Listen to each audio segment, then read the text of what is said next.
Frenchman Bay is special to me because we live on it, we work on it, and we recreate on it. And I'm never, ever bored with it. It's always different.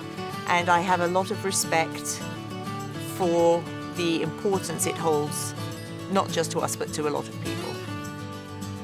The wonderful thing about aquaculture is the ability for it to be a generational business.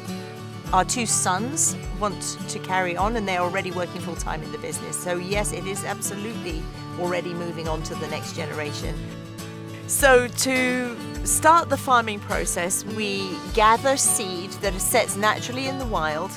The seed goes into the holds in the stewardship. Teo will maneuver the boat, or Max will maneuver the boat over the farm site, and there are hydraulic holes in the side of the boat where you can lift up gates, and the water will just gently spread the mussel seed over the farm site. They'll stay there and they just grow over the next 2.5 years.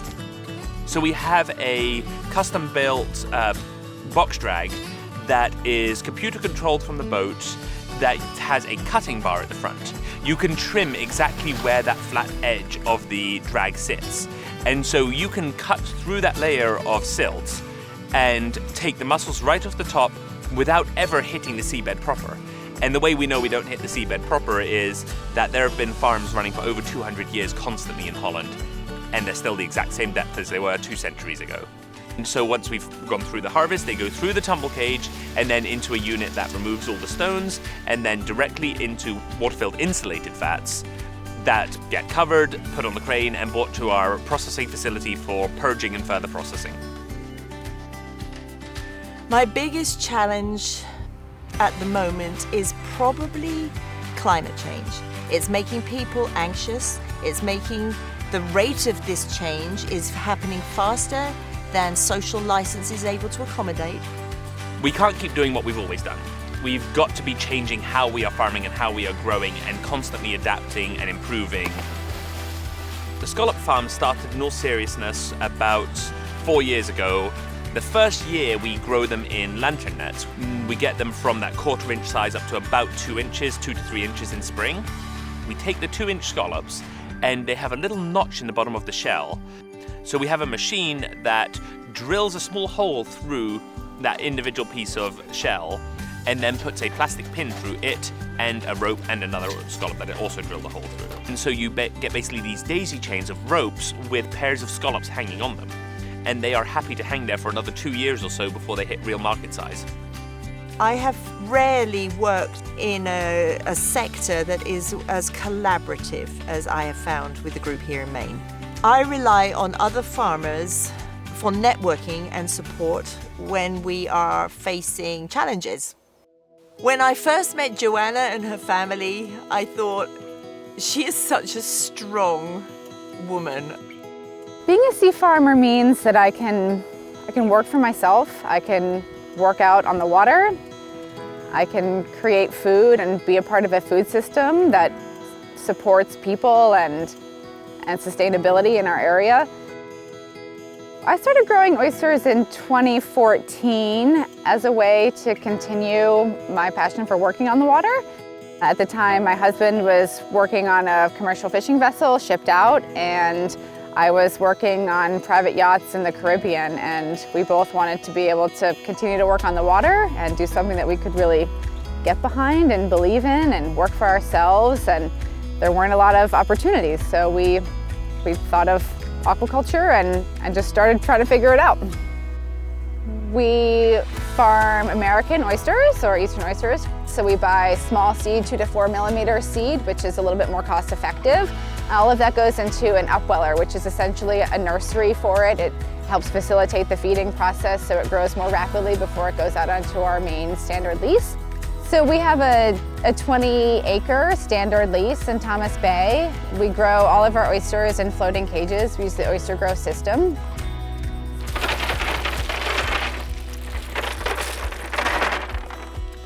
I think our food itself has a lot of value. I think that we're creating another product that Mainers can be proud of. I think that Maine seafood is some of the best seafood in the world, and it's a brand that we can all be proud of. It's not just the work that we do. You know, we provide job opportunities for a few different employees and keep them busy. We also have a presence on the bay that I think we're helping clean up the water, and we're always willing to teach people more about what we're doing. It's really important to have a group of people who are willing to work together on the water, from boat rescues and salvage missions to just having an eye out there. We all have a lot of money invested in the bay, and we all have an interest in it, a direct interest in it. So being able to communicate and collaborate saves us all time and money, and it helps us be the best stewards of the body of water that we're working. I would definitely like to be able to pass on my farm to my daughter. I'd see something about aquaculture that is much bigger than myself. But I think that there's gain for future generations. It's a lot of the reason I do it. With the focus that we are encouraged and are beginning to see the need for more locally produced foods, I think we are important to be able to supply the need, and there are a lot of people who philosophically think it's important to have local food. I met Graham for the first time when he came into our packing facility in the building. He's just got that depth and calm and determination, and I thought, this guy could do this. He'll make a business out of this.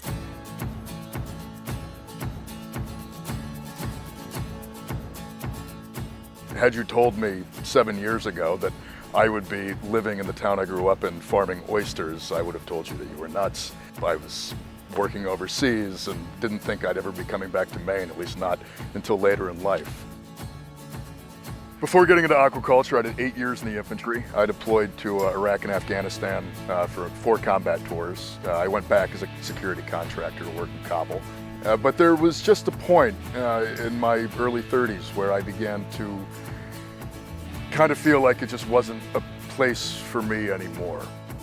Jock Crothers, who was a local guy in Sereno, had started a farm back in 2010 growing oysters, and I was home on leave. So I went out with him for a little bit, for about 2 weeks, and at the end of the 2 weeks he looked at me and was just like, well, would you like to do this? And I was like, I can't do this. I work in Kabul. And he said, well, that's a bummer, because I really want somebody to kind of take this over, and thought you might be a good fit. So I went back to Afghanistan for about 6 months, realized that I didn't really want to be in Afghanistan anymore, and promptly quit my job and moved back to Maine and bought a boat and began to work with him.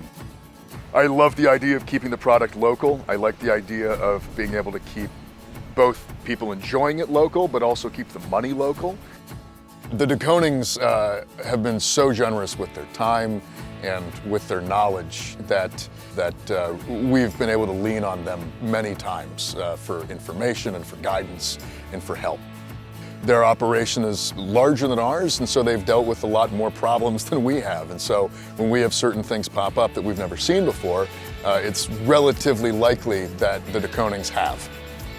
Being able to come back to the place that I grew up, being able to come back to the place that feels like home to me after being away for a long time, has been made significantly easier by being able to work on the sea, by being able to find like a new purpose in the thing that I believe in.